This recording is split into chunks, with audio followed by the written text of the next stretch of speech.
외국인들 시선에선 우리의 어떤 모습은 대단히 특이하게 보입니다. 그 하나는 한국인이 외국인들 사이에서 대단히 날씬해 보인다는 사실인데요. 이상은 변호사 우영우를 비롯한 K드라마가 유행할 때마다 해외 네티즌 사이에서 지속적으로 화제가 되고 있습니다. 해외 네티즌들의 커뮤니티 쿼라에서도 날씬한 한국인들의 비법을 물어보는 질문이 지속적으로 올라오고 있는데요. 자세히 알아보도록 하겠습니다.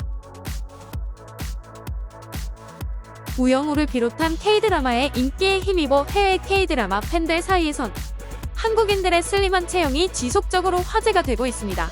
일부 네티즌들은 한국인들이 자신들의 이미지를 좋게 하기 위해 일부러 마른 사람들만 출연시킨 거 아니냐는 의혹을 제기하기도 했는데요.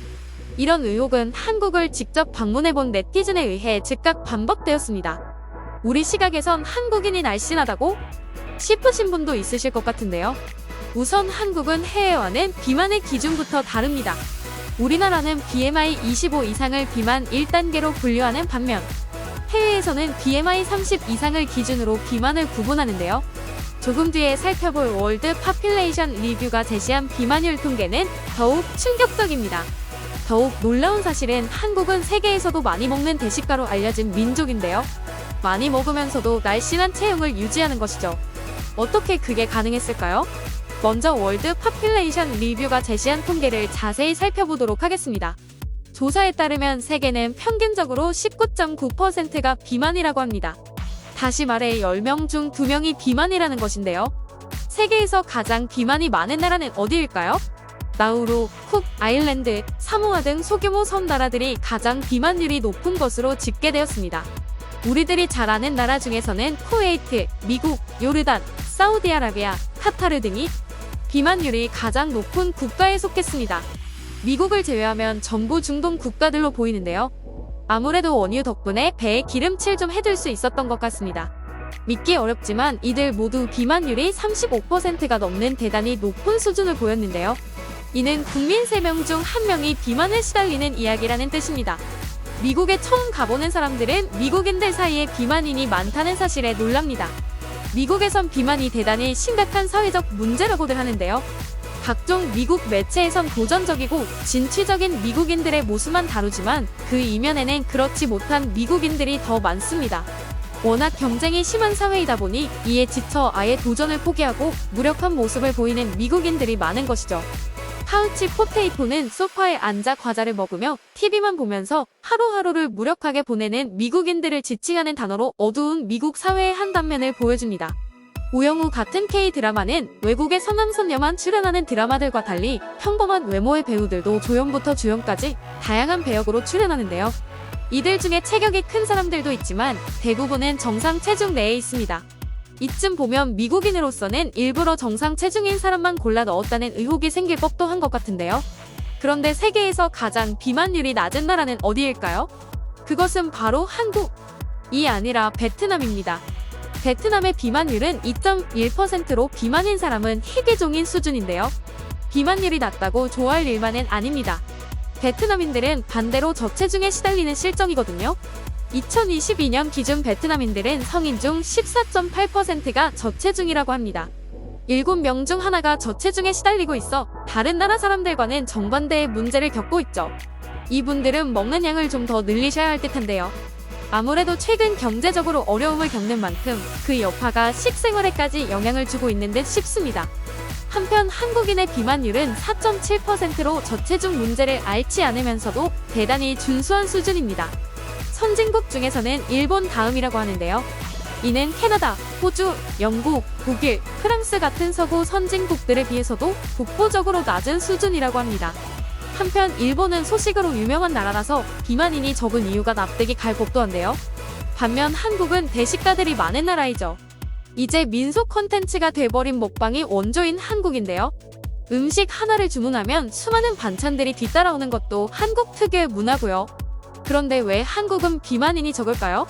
의문이 생길 수밖에 없습니다. 이쯤 되면 왜 세계인들이 K드라마를 보고 놀라고 쿼라에서 한국인들이 그렇게 많이 먹고도 날씬할 수 있는 비결을 지속적으로 물어보는지 알만한데요. 이에 대해 이타임스라는 해외 언론사가 나름의 분석을 내놓았습니다. 기사 내용을 요약하면 이들은 주로 한국인의 식습관과 그리고 활동적인 면모를 꼽았는데요. 한식에는 항상 채소가 같이 서빙됩니다. 채소는 다양한 영양소가 포함되어 있는 한편 저가공 식품이라 인체에 끼치는 악영향이 거의 없다고 하는데요. 그리고 한국의 국은 상당히 건강에 좋다고 하네요. 또한 한국인의 식단에는 김치 등 발효식품이 항상이라고 해도 좋을 정도로 자주 올라옵니다. 이는 군살을 줄이는 데 도움이 된다고 합니다. 그리고 해조류를 섭취하는 건 역시 포만감을 지속시켜 주기 때문에 살을 빼는 데 도움이 된다고 하는데요. 예전 영상에서 설명했다시피 해조류를 먹는 나라는 아직까진 많지 않기 때문에 이 역시 한국 식단만의 장점이라고 할 수 있죠. 기사는 마지막으로 활동적인 한국인들의 특성을 꼽습니다. 기사는 다음과 같이 말합니다. 영화나 TV쇼에서 한국인들이 얼마나 많이 걷고 자전거를 타는지 보셨을 겁니다. 이는 신체를 활동적으로 만들고 지방이 쌓이는 것을 방지해줍니다. 요즘 같은 한여름에 밖에서 걸어다니긴 힘들지만 날씨가 풀리면 한강 둔치나 뒷산 등 어딜 가나 산책하는 사람들을 볼 수 있습니다. 우리 한국인은 누구나 인정하듯 상당히 부지런한 민족이죠. 그리고 또 어딜 가나 산인 한국에선 등산이 취미한 사람이 엄청나게 많은데요. 등산의 민족이라고 해도 과언이 아닌 수준입니다. 외국인들이 묘사하는 전형적인 중장년 한국인들의 모습은 이렇습니다. 술을 거하게 마신 뒤 잠에 들고는 다음날 새벽부터 일어나서 등산복으로 갈아입고 산행을 나가는 무서운 아저씨들이 바로 한국의 중장년층들이죠. 언제나 등산복을 입고 산행 준비를 마쳐둔 듯한 한국인의 모습이 해외 패션계에서 화제가 되기도 했을 정도죠. Dude, this is awesome. 이렇게나 부지런한 탓에 한국인은 살이 찌기 힘들 겁니다. 5%의 사람들은 환경의 탓이라기보단 아무래도 유독 살이 찌기 쉬운 체질인 듯 싶네요. 일부 학자들에 의하면 대략 인구의 5% 정도는 유독 살이 찌기 쉬워 의식적인 노력에도 불구하고 살을 빼기 어렵다고 합니다. 하지만 너무 걱정 마세요. 비만이라도 하도 과하지 않으면 그렇게까지 건강에 큰 영향을 주진 않는다고 합니다. 미국에서는 비만 질환으로 매년 천문학적인 돈을 쏟아붓는다고 합니다. 미국의 높은 비만율이 야기하는 사회적 문제를 다루는 다큐멘터리를 심심찮게 찾아볼 수 있을 정도죠. 다행히 한국은 그런 문제에서 상대적으로 자유로운 것 같아 너무도 감사한 일입니다. 식문화라는 것은 오랜 기간에 걸쳐 형성한 우리 조상님들이 만들어주신 유산이죠. 조상님들 덕분에 많은 우리 한국인들이 비만에 시달리지 않을 수 있었다는 사실을 생각하니 더욱 귀중하게 느껴지는 우리 유산인데요. 이를 아무런 대가도 없이 누릴 수 있다는 게 정말 너무나도 감사한 일입니다. 오늘의 영상이 도움이 되셨나요? 영상이 도움이 되셨다면 좋아요와 구독 한 번만 부탁드리겠습니다. 좋아요와 구독은 영상 제작에 큰 도움이 됩니다. 다음에는 더 좋은 영상으로 찾아뵙겠습니다. 지금까지 이슈 펭귄이었습니다. 감사합니다.